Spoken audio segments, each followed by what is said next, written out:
나눌 하나님 말씀 누가복음 19장 말씀입니다. 28절 한 절만 한 목소리로 우리 읽도록 합시다. 누가복음 19장 28절 한 절만 함께 읽습니다. 다 같이. 예수께서 이 말씀을 하시고 예루살렘을 향하여 앞서서 가시더라. 아멘. 우리는 지금 누가복음 지금 이제 18장, 17장, 18장, 19장 이렇게 이제 쭉 읽어오면서 예수님께서 지금 어디를 향해서 가고 계시는가? 어디를 향해 가고 계시죠? 예루살렘을 향해 가고 계시는 그 예수님의 행적들을 하나하나 살펴보고 있습니다. 예루살렘을 향해 가시다가 여러 가지 이적도 베푸시고 또 말씀도 많이 이렇게 하셨습니다. 그러던 중 이제 오늘 본문은 예루살렘에 입성하시는 그 장면을 지금 앞에 두고 있습니다.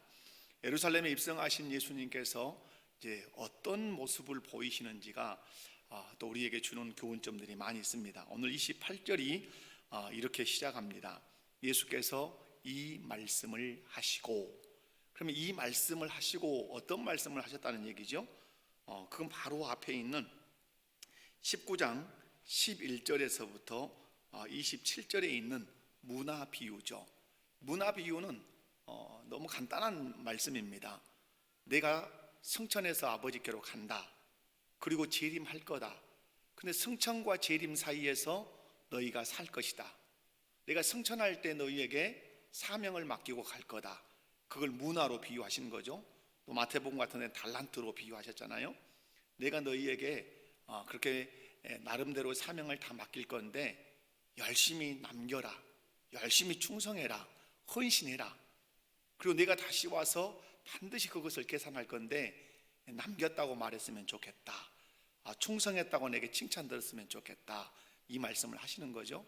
그래서 충성한 사람들에게는 생각지 않은 큰 상들을 우리 주님이 주신다고 말씀을 하시고, 악하고 게으른 종에게는 쫓겨나는 그런 저주를 받을 것이라고 그렇게 말씀을 하십니다.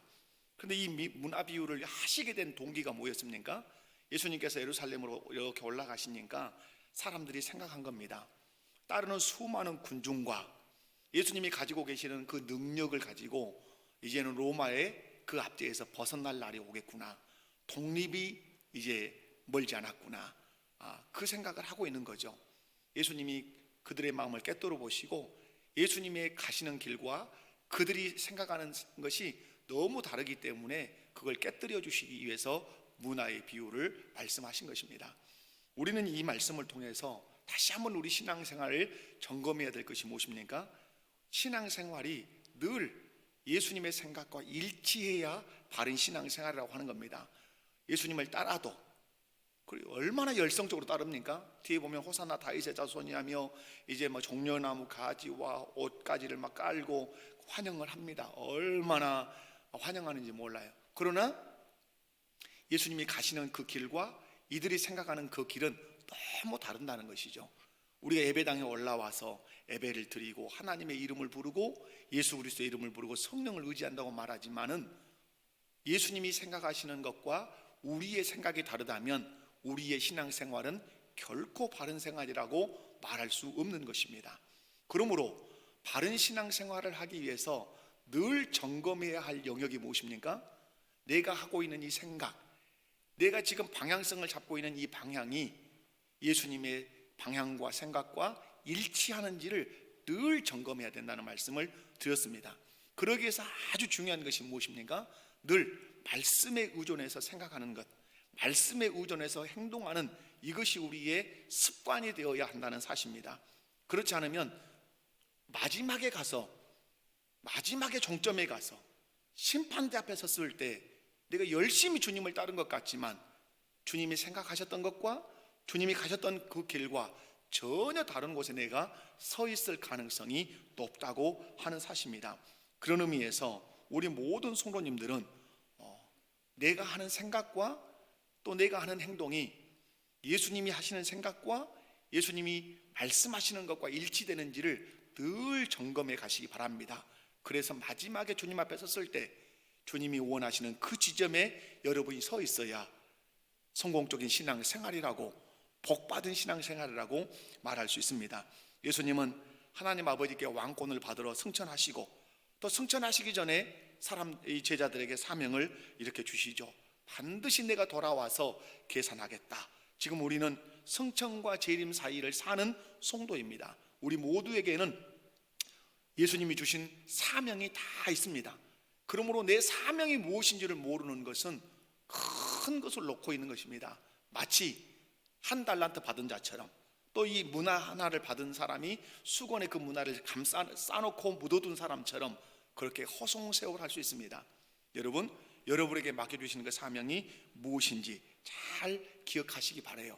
그래서 제가 지난 시간에 우리에게 맡겨주신 사명은 무엇이다 말씀드렸냐면, 죽어가는 영혼들을 살려내는 것이다. 교회를 이 지상에 두신 이유, 또 우리를 향해서 예수님 하신 말씀, 그거 뭡니까?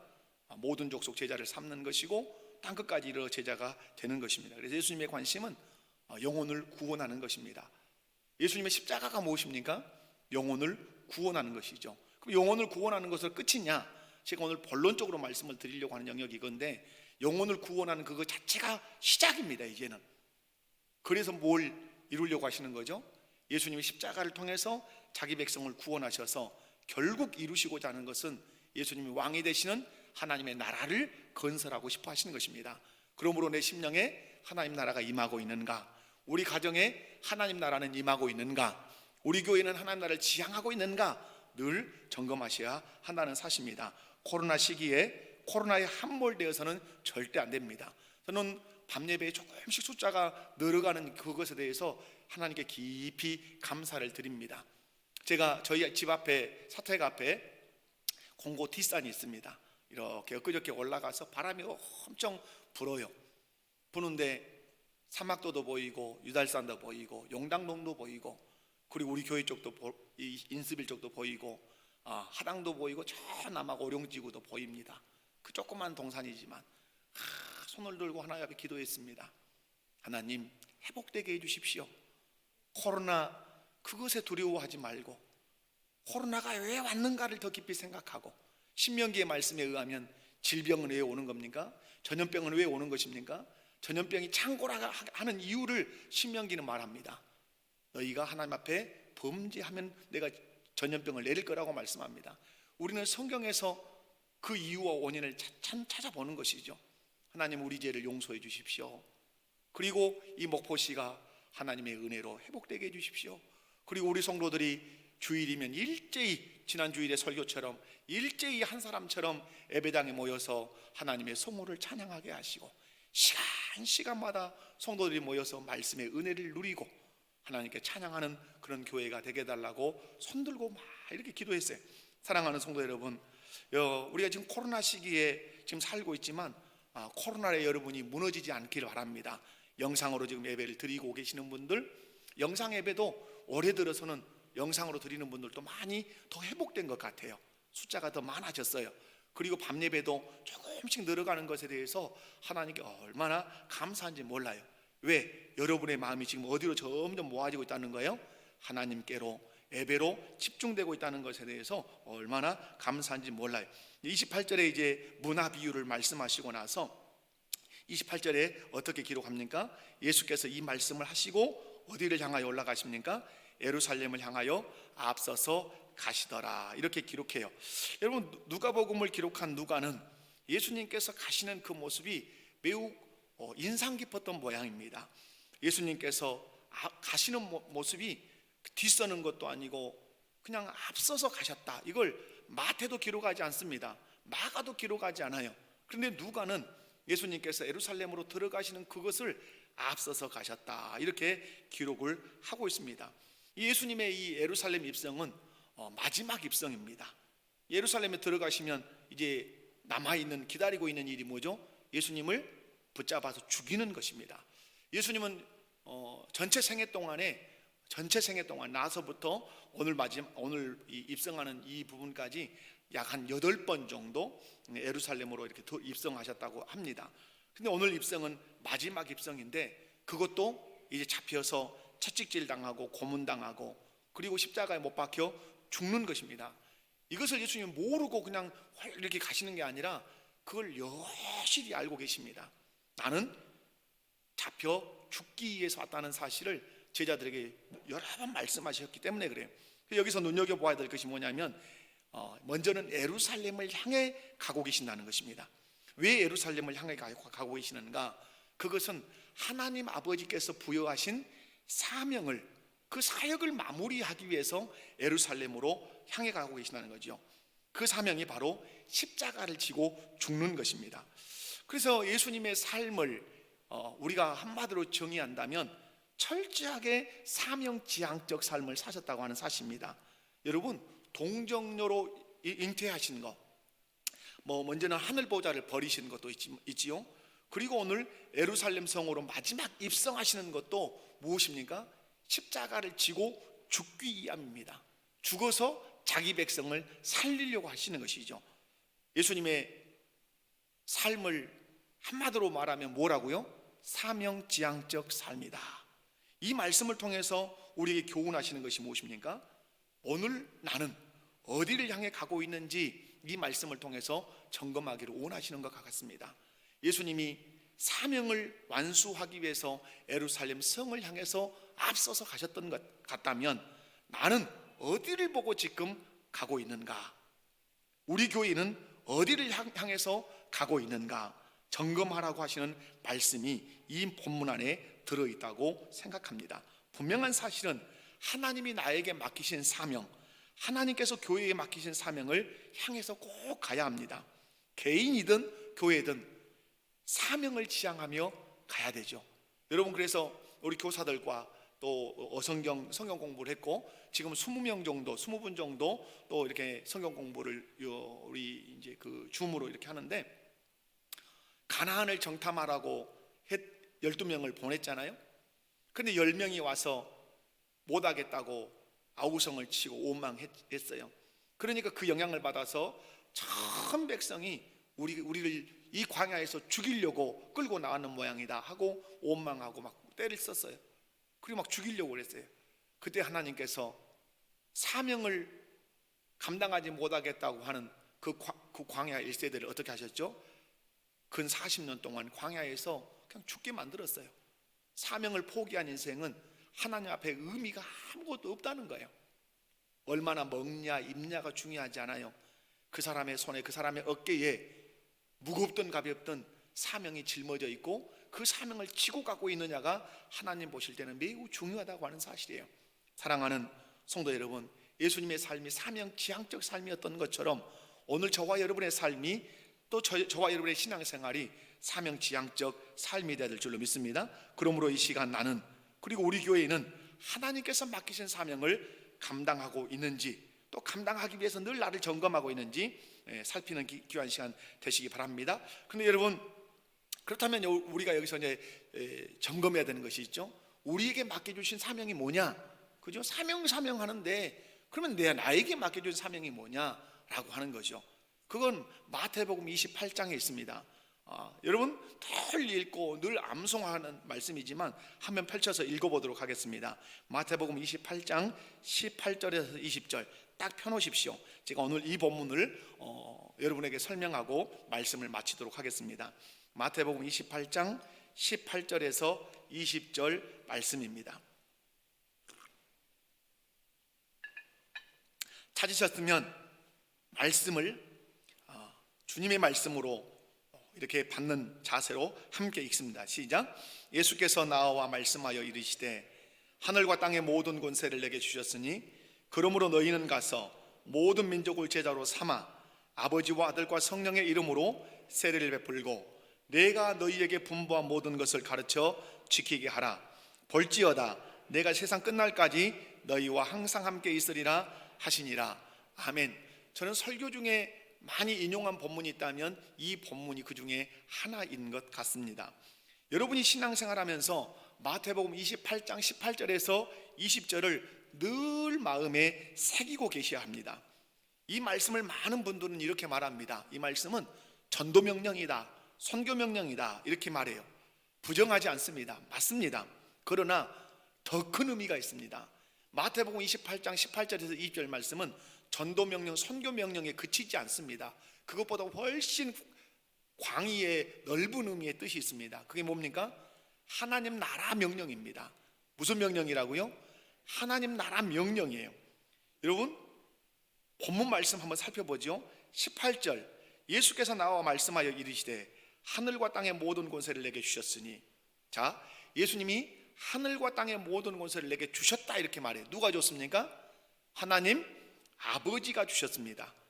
하늘과 땅의 모든 권세. 그러면 예수님이 누구라는 얘기죠? 땅의 권세를 받았기 때문에 왕이에요. 그러면 어떻게 해서 하늘과 땅의 모든 권세인 이 왕권을 하나님 아버지로부터 부여받았냐? 여러분, 예수님이 원래 왕이다 이렇게 말씀하실 수도 있지만 오늘 예수님은 너무 선명하게 말씀합니다.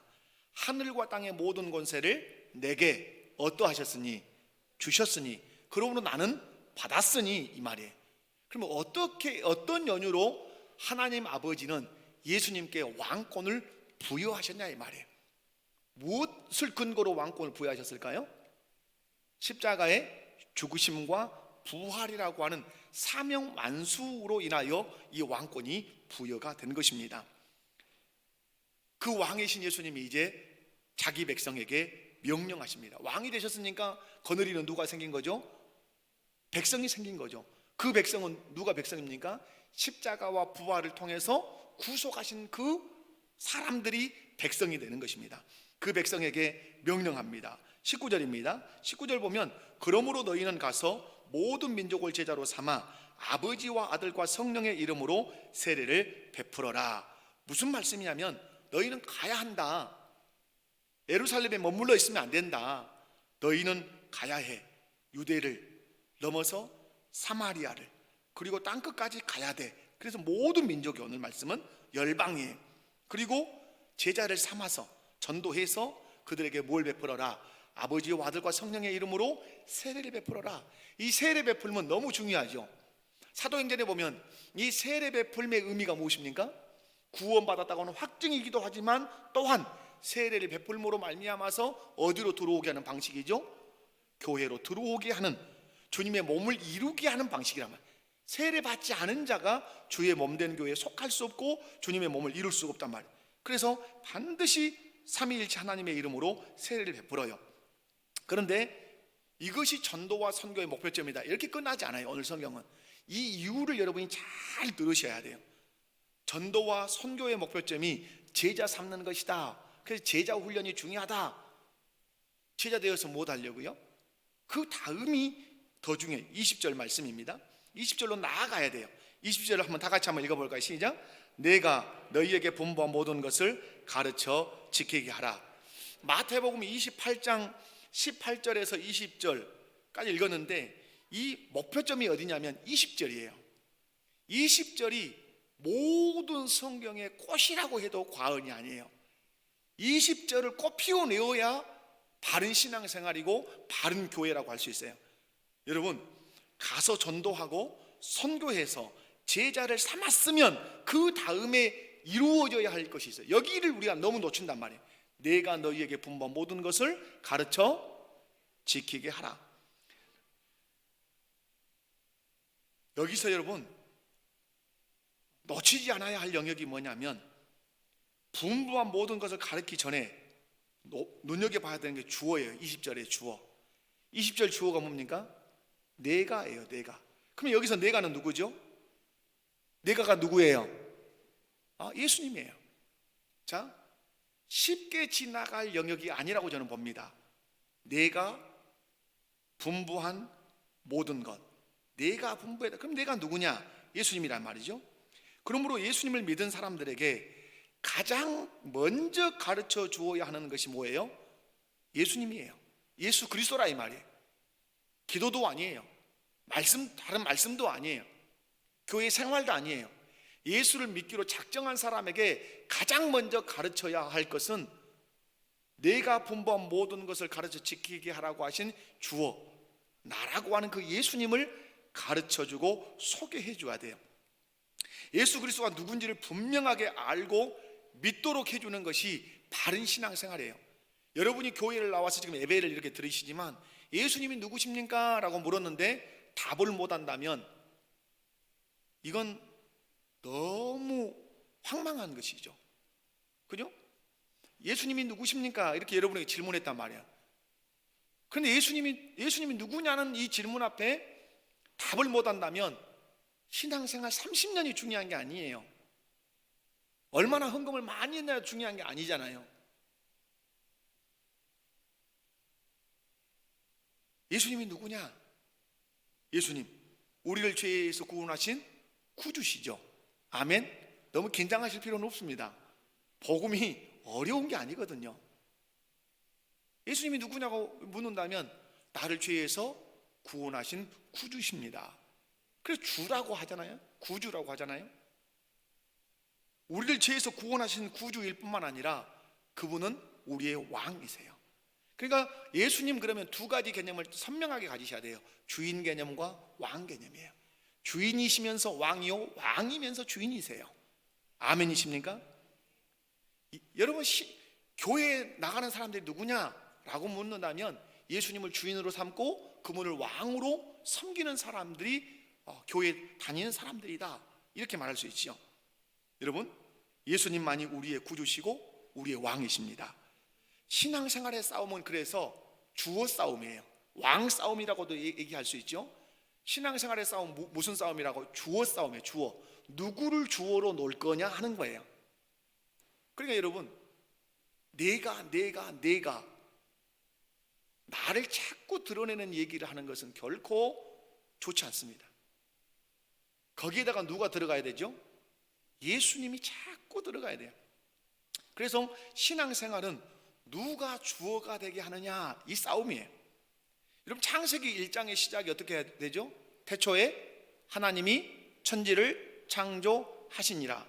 그리고 나서 쭉 나오는 것이 하나님이 말씀하여 이르시되, 하나님이 말씀하여 이르시되 하신 대로 되었더라. 창세기 1장이 선명하게 우리에게 가르쳐 주는 게 뭐예요? 하나님이 이 우주 만물과 모든 인생사의 주어가 되신다는 말씀이에요. 저는 제 목회의 교육 철학을 여기서 찾습니다. 교회 학교 성도들 교육하는 목표가 무엇이어야 돼요? 하나님이 그들의 인생 가운데 주어가 되게 하는 것이에요.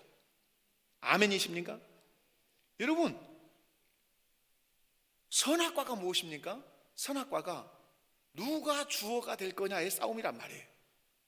선악과를 따먹지 않을 때는 하나님이 주어예요. 그래서 선악과를 딱 따먹는 이유는 뭐죠? 내가 주어가 되고 싶어 하시는 거예요. 주어가 되고 싶어 하는 거예요. 사단은 끊임없이 우리에게 요구하죠. 유혹하죠. 네가 네 인생의 주어가 되거라. 성령님은 끊임없이 그걸 거절하죠. 거절하라고 말하죠. 아니야, 하나님이 네 인생의 주어가 되어야 해. 이 싸움 앞에 우리가 놓여 있다니 말이에요. 여러분, 여러분의 인생의 주어는 누구십니까? 예수 그리스도가 되시기를 바랍니다. 오늘까지 이룬 것 주님의 은혜입니다. 우리 자녀들이 이렇게 잘 된 것 주님의 은혜입니다. 오늘 우리가 이 자리에서 신앙이 이렇게 성장한 것 주님의 은혜입니다. 그런데 맨날 내가 이렇게 했는데, 내가 이만큼 했는데, 내가 이렇게 했는데, 그러면 주어는 내가 된 것이죠. 주님은 온데간데 없는 것이죠. 사랑하는 성도 여러분, 오늘 예수님께서 이렇게 말씀하면 내가 분부한 모든 것을 가르쳐 지키게 하라. 내가 분부한 것이다. 그러므로 교회는 집중해야 되는 영역이 무엇입니까? 주님이 가르치신 것을 가르쳐야 되죠. 여러분이 들으려고 해야 되는 것이 무엇입니까? 세상에 재미있는 이야기, 유머, 웃기는 이야기, 성공하는 얘기 아니죠. 내가 분부한 예수님이 하신 말씀을 들으려고 해야 되죠.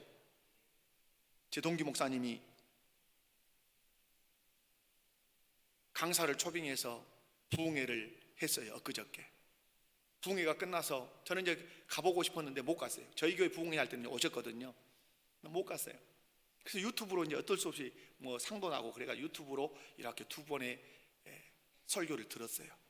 듣는데 제 마음이 너무 안 좋은 거예요. 아내하고 둘이 앉아서 소파에서 듣는데 웃기기는 엄청 웃겨요.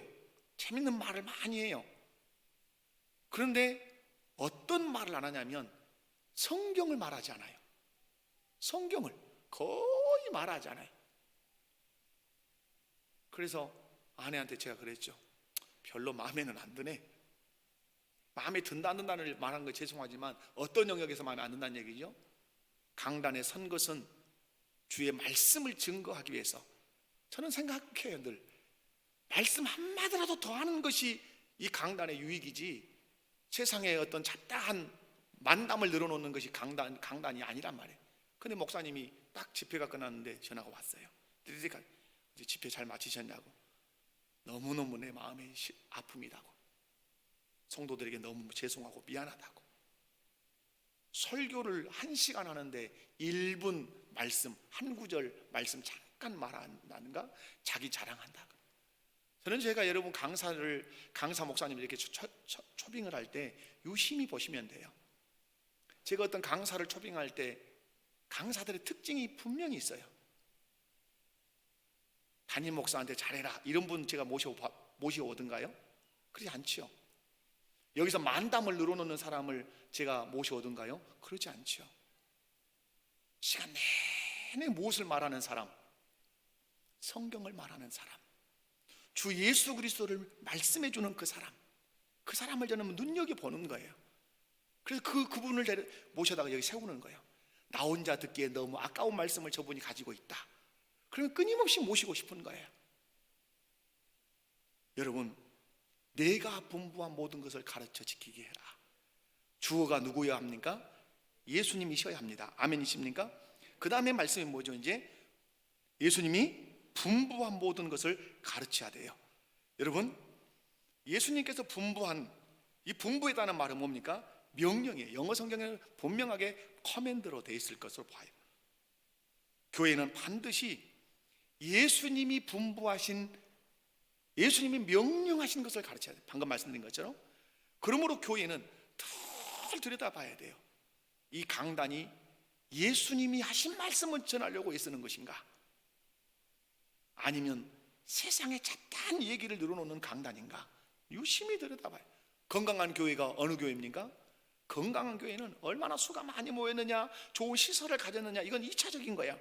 진정으로 건강한 교회는 이 강단에서 주 예수 그리스도의 가르치심을 그대로 드러내려고 애쓰는 교회예요. 아멘이십니까? 그 교회에 속한 자가 복을 받은 거예요. 그 교회에 속한 자가 복을 받은 거란 말이에요. 여러분, 그러므로 교회는 예수님이 분부하신, 예수님이 명령하신 걸 가르쳐야 돼요. 왜? 내가 분부한 모든 것을 어떻게 해라? 가르쳐 지키게 해라 이랬단 말이에요. 그러면 여러분 눈여겨봐야 될 것이 뭐냐면 내가 분부한 것이에요. 내가 명령한 것이에요. 여러분, 매달 첫 주에 품성이라고 이렇게 얘기하지만 참 저는 그 말을 좀 뺐으면 하기도 해요. 여러분, 오늘 주일 낮에 어떤 설교를 제가 했습니까? 이렇게 제가 설교했어요. 하나님 나라 백성인 저와 여러분이 3월 한 달 동안 적용하고 순종해야 할 그리스도의 명령은 두려워하지 말라입니다. 그대로 제가 원고를 외웠으니까 하나님 나라 백성인 저와 여러분이 3월 한 달 동안 순종하고 적용해야 할 그리스도의 명령은 두려워하지 말라입니다. 왜 제가 매월 첫 주에 이 설교를 하죠? 오늘 주님이 명령하셨단 말이에요. 내가 분부한, 내가 명령한 것들을 가르쳐 지키게 해라. 그래서 두려워하지 말라, 이 말씀은 누구의 명령입니까? 그리스도의 명령이란 말이에요. 그래서 그것을 가르쳐서 지키게 하는 것이죠. 여러분, 왜 그러면 그걸 예수님의 명령을 가르쳐야 하느냐 이 말이죠. 왜 예수님의 명령을 가르쳐야 되죠? 왕이신 예수님의 명령이 우리의 삶의 법이요, 원리요, 규범이기 때문에 그렇습니다. 여러분, 이스라엘 백성들이 출애굽에서 시내산에 왔을 때 하나님께서 그들에게 부여하신 것이 무엇입니까? 율법입니다. 법입니다. 국법입니다. 왜? 무질서한 나라가 되지 않게 하기 위해서 하나님은 자기 법을 그들에게 수여하신 것이죠. 마찬가지로 예수 그리스도의 십자가와 부활을 믿고 구원을 받은 우리가 세상의 원리를 따라 사는 무질서한 인생이 되지 않게 하기 위해서 우리 주님은 우리에게 명령하신 것이죠. 분부하신 것이죠. 내가 분부한 모든 것, 그러므로 성도들은 알아야 되죠. 무엇을 알아야 합니까? 예수님이 우리에게 명령하신 것이 무엇인가? 예수님의 명령들이 무엇인가? 그걸 알아야 될 거 아니에요. 알아야 어떻게 할 수 있으니까? 지킬 수 있지 않습니까? 그래서 여러분, 제가 49가지 명령들로 우리 그 품성 달력에 보면 전체로 요약하면 예수님의 명령을 49가지 정도로 정리할 수 있다. 넘을 수도 있고 덜 될 수도 있어요. 그러나 49가지 정도로 명령을 정리할 수 있다. 그 명령을 따라 살 때 우리에게 그리스도의 품성이 나타난다, 이런 것이죠. 여러분, 왜 예수님의 명령을 가르쳐야 되는가? 왜 그걸 우리가 배워야 되는가? 왜 그러죠? 우리가 주님의 나라 백성이니까. 그 백성답게 살기 위해서는 그분의 명령을 듣고 배우고 익혀야 할 책임이 있다, 이 말입니다. 여러분, 그렇다면 예수님의 명령을 지킨다는 의미가 뭐죠? 예수님의 명령을 지킨다는 의미, 그건 아주 중요합니다. 이것이 이스라엘 백성과 유다가 망한 이유예요. 하나님의 말씀을, 그 율법을 지킨다는 의미가 이스라엘 백성들이 뭐죠? 하나님의 왕되심을 인정하는 것입니다. 선악과 똑같잖아요. 선악과를 따먹지 말라 하신 그 말씀을 순종하고 따먹지 않는 것이 에덴 동산에서 아담과 하와가 하나님을 누구로 인정하는 거죠? 왕으로 인정하는 거죠. 따먹고 와삭와삭 먹어버리는 이것은 하나님의 왕됨을 거부하고 내가 왕이 되겠다고 하는 거예요.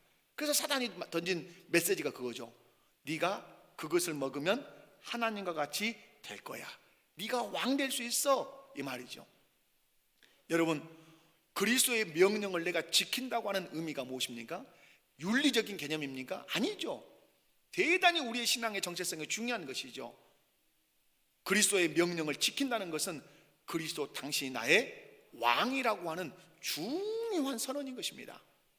그것을 거절하고 그것을 불순종하는 것은 당신이 왕이 아니라 내가 왕 될 거야, 내가 왕이에요 라고 반항하고 저항하는 것입니다. 그 사람에게 심판이 있고 그 민족에게 심판이 있는 것입니다. 사랑하는 성도 여러분, 예수 그리스도의 명령을 가르치라고 말씀했어요.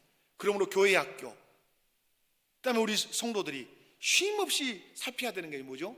그리스도께서 무엇을 명령하셨는가를 성경을 통해서 살피고 익히셔야 되죠. 그리고 익혔다면 그걸 지켜야 되죠. 지킴으로 예수님이 우리의 왕이심을 인정하고 드러내야 되겠죠. 그러면 지킴으로 나타나는 것이 예수님의 왕되심만 인정하는 거냐? 아니죠. 예수님의 통치를, 예수님의 명령을 지킴으로 받아냈다면 이루어지는 것이 뭐죠? 이 땅에 건설되는 게 뭐죠? 주님이 기대하시는 하나님의 나라라고 하는 사실이에요. 그러면 마태복음 28장 20절 말씀에 꽃이 이 20절에 있는 거예요. 가르쳐 지키게 하라.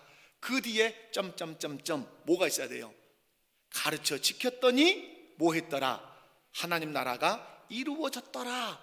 그래서 뒤에 나오는 성경이 뭐예요? 사복음서 뒤에 나오는 성경이 사도행전인 것이에요. 마치 여호수아서 뒤에 사사기가 나오는 것 같이 사복음서 뒤에 바짝 따라붙는 성경이 사도행전이에요. 왜? 가르쳐 지켰더니 이런 나라가, 하나님 나라가 이루어졌어. 그런데 사도행전에서 하나님 나라 이루어집니까? 이루어지지 않습니까? 이루어집니다.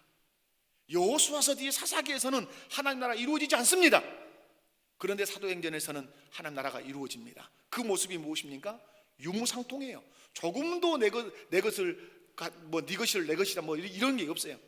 자산을 팔아서 나눠주고 사도들의 발 앞에 내놓고 하나님 나라의 그 현상이 쫙 나타난단 말이에요. 주님이 꿈꾸시는 그 나라, 하나님 나라 가르쳐 지켰더니 하나님 나라가 이루어졌더라. 이것이 성경이 바라보고 싶은, 성경이 구현하고 싶은 중요한 사상이라는 사실을 여러분 잊지 않으셔야 돼요. 그러므로 마태복음 28장 18절에서 20절의 의도는 무엇이다? 하나님 나라다. 아멘이십니까? 그러므로 우리 교회가 힘쓰고 애써야 될 것이 뭐예요? 주님의 명령을 익히는 것이에요. 그리고 그 명령을 따라 사는 것이에요. 살았더니 이루어졌더라. 무엇이?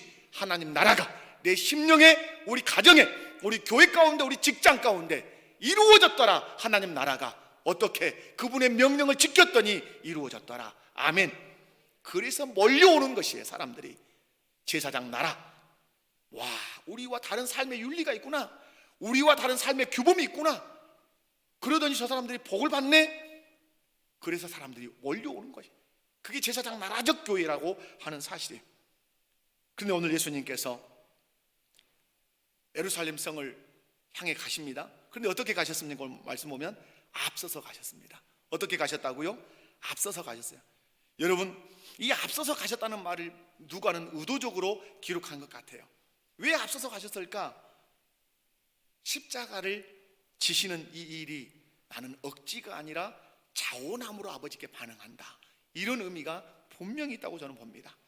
여러분, 십자가가 어떤 것입니까? 저주입니다. 그리고 여러분, 여기에 못을 박는 것이 아니라 이 동맥 상태 쪽에다가 못을 박습니다. 왜? 손바닥에다 박으면 찢어져서 내려오니까 안 됩니다. 30cm 이상 되는 못을 여기다 박습니다. 그 뼈를 관통하는 그 못질이 있습니다. 망치도 일반 망치겠습니까? 얼마나 큰 그런 망치겠습니까? 그런 망치로 그 십자가에 박는, 대못을 박는 그 예루살렘 성으로 주님이 앞서서 가신단 말이에요. 그 십자가를 자원해서 지시겠다고 하는 거예요. 누가 맡겼습니까? 성부 하나님이, 아버지가 맡겼기 때문에 나는 자원해서 지겠다. 오늘 이 말씀을 통해서 우리에게 교훈하시는 게 뭡니까? 너희에게 맡겨진 사명이 힘들더라도, 그것이 죽을 만큼 고통스럽더라도 억지로 지지 말고 나처럼 앞서서 자원함으로 기쁨으로 지기를 바란다고 하는 이면적 메시지가 이 본문 안에 분명히 들어있는 줄로 믿습니다. 뿐만 아니라 앞서서 가셨다는 말은 어떤 의도가 있을까요? 나를 따라오라는 의미도 있습니다. 앞서서. 여러분, 예수님께서 제자들을 부르실 때 부르시는 말씀이 뭐였습니까? 나를 따라오라고 그랬습니다. 다른 말로 할 수도 있을 겁니다. 그런데 예수님께서 제자를 부르실 때 나를 따라오라, 이렇게 마태복음 4장을 보면 그렇게 말씀해요. 그리고 공생애를 이렇게 사시면서 제자들에게 계속 제자의 삶을 따라오는 삶이라고 말해요. 나를 따라오려거든, 나를 따라오려거든. 예수님께서 앞서서 가신 것은 내가 간 길을 너희도 따라와라. 예수님이 지금 어떤 길을 가시죠? 십자가지로 가시죠. 근데 제자들에게 마태복음 16장 말씀을 보면 이렇게 말씀하시죠. 누구든지 나를 따라오려거든 자기 십자가를 지고 나를 쫓을 것이니라. 나도 십자가를 지는 삶이지만 너희도 십자가를 지는 삶이어야 한다는 사실을 우리에게 가르쳐 주시는 것이죠. 사랑하는 성도 여러분, 십자가를 벗으려고 하지 마십시오. 십자가를 지셔야 합니다. 자유는 십자가를 벗는 데 있지 않습니다. 진정한 자유는 십자가를 지는 데 있습니다. 이유, 예수님께서 그렇게 말씀하셨습니다. 수고하고 무거운 짐진 자들아 다 내게로 오라. 우린 여기서 끝내려고 합니다. 끝내서는 안 됩니다. 그 성경을 바르게 보는 것이 아니기 때문에 그렇습니다. 수고하고 무거운 짐진 자들아 다 내게로 오라. 내가 너희를 쉬게 하리라. 그 뒤에 말씀, 나는 마음이 온유하고 겸손하니 내게 와서 짐지는 법을 배우라. 내 멍에는 쉽고 가벼움이라. 여러분, 수고하고 무거운 짐을 졌으면 벗으라고 말씀해야 되는데 짐 지는 법을 배우지 못해서 너희가 너무 힘들어하는 것이다. 짐 지는 법을 배워라. 저는 시골에서 자랐기 때문에 지게질을 좀 해봤습니다. 지게질이라고 하는 것이 어떻게 지면 아주 많은 짐을 질 수 있지만 조금 찍어도 홀라당 자빠질 수 있는 짐 지는 법이 있습니다. 그것은 어디에 달려 있습니까? 멜빵에 달려 있습니다. 멜빵이 쫙 몸에 붙어야 돼요. 그죠? 지게에 멜빵이 딱 붙어야 돼요. 그리고 지게가 뒤로 가면 안 되죠. 허리를 쫙 숙여줘야 돼요. 그래야 짐이 내 등에 와서 붙어야 돼. 최대한 잘 붙어야 돼. 그래야 짐을 잘 지고 갈 수 있어요. 오늘 예수님께서 말씀하는 거죠. 짐 지는 법을 배워라. 내 멍에는 쉽고 가볍다. 어떻게 할 때 쉽게 가볍다? 온유하고 겸손한 마음으로 지면 가볍다. 십자가를 벗으려고 하지 마십시오. 우리의 신앙생활은 십자가를 지는 것입니다. 이유, 예수님께서 앞서서 십자가를 지셨고 그 앞서서 십자가를 지신 그 주님이 우리에게 말씀하셨습니다. 나를 따라오려거든 자기 십자가를 지고 나를 좇을 것이니라. 사랑하는 성도 여러분, 말씀을 정리하겠습니다. 우리는 오늘 예수님께서 예루살렘 성으로 들어가시는 그 모습을 통해서 사명을 완수하러 가십니다. 우리에게도 부여된 사명이 있는데 그 사명이 무엇입니까? 전도해서 많은 영혼들을 주께 이끌 뿐만 아니라 그들에게 누구를 가르쳐서 예수가 주어가 되도록 잘 가르쳐서 예수님이 나의 주요 나의 왕이라고 고백하게 할 뿐만 아니라 그분이 명령하신 명령들을 분명하게 가르쳐서 그 명령을 지킴으로 말미암아 예수님을 왕으로 인정할 뿐만 아니라 이 세상에서 우리의 삶의 모든 영역이 무엇이 되도록 하나님의 나라가 되도록 해야 한다는 목표점이 우리 신앙생활의 꽃이라고 하는 사실, 그 예수님이 앞서서 가셨습니다. 앞서서 가시는 것은 중요한 의미가 있다고 말씀드렸죠. 그것은 무엇이죠? 자원함으로, 기쁨으로 내가 이 사명을 진다, 감당한다. 그 다음에 앞서서 가셨다는 말은 나를 따라오라고 하는, 그리고 너희에게 맡겨주신 십자가를 잘 지고 따라오라고 하시는 중요한 의미가 있다는 사실을 기억하시고, 우리 목복교회 성도 여러분, 말씀에 힘을 얻으시고 우리 주 예수 그리스도로 인하여 여러분이 은혜를 덧입고 날마다의 삶에서 주의 영광을 드러내는 복된 성도의 삶을 사시기를 주님의 이름으로 축원합니다. 자비로우신 하나님 아버지, 감사합니다. 귀한 말씀을 통해서 은혜 나누게 하심을 감사합니다.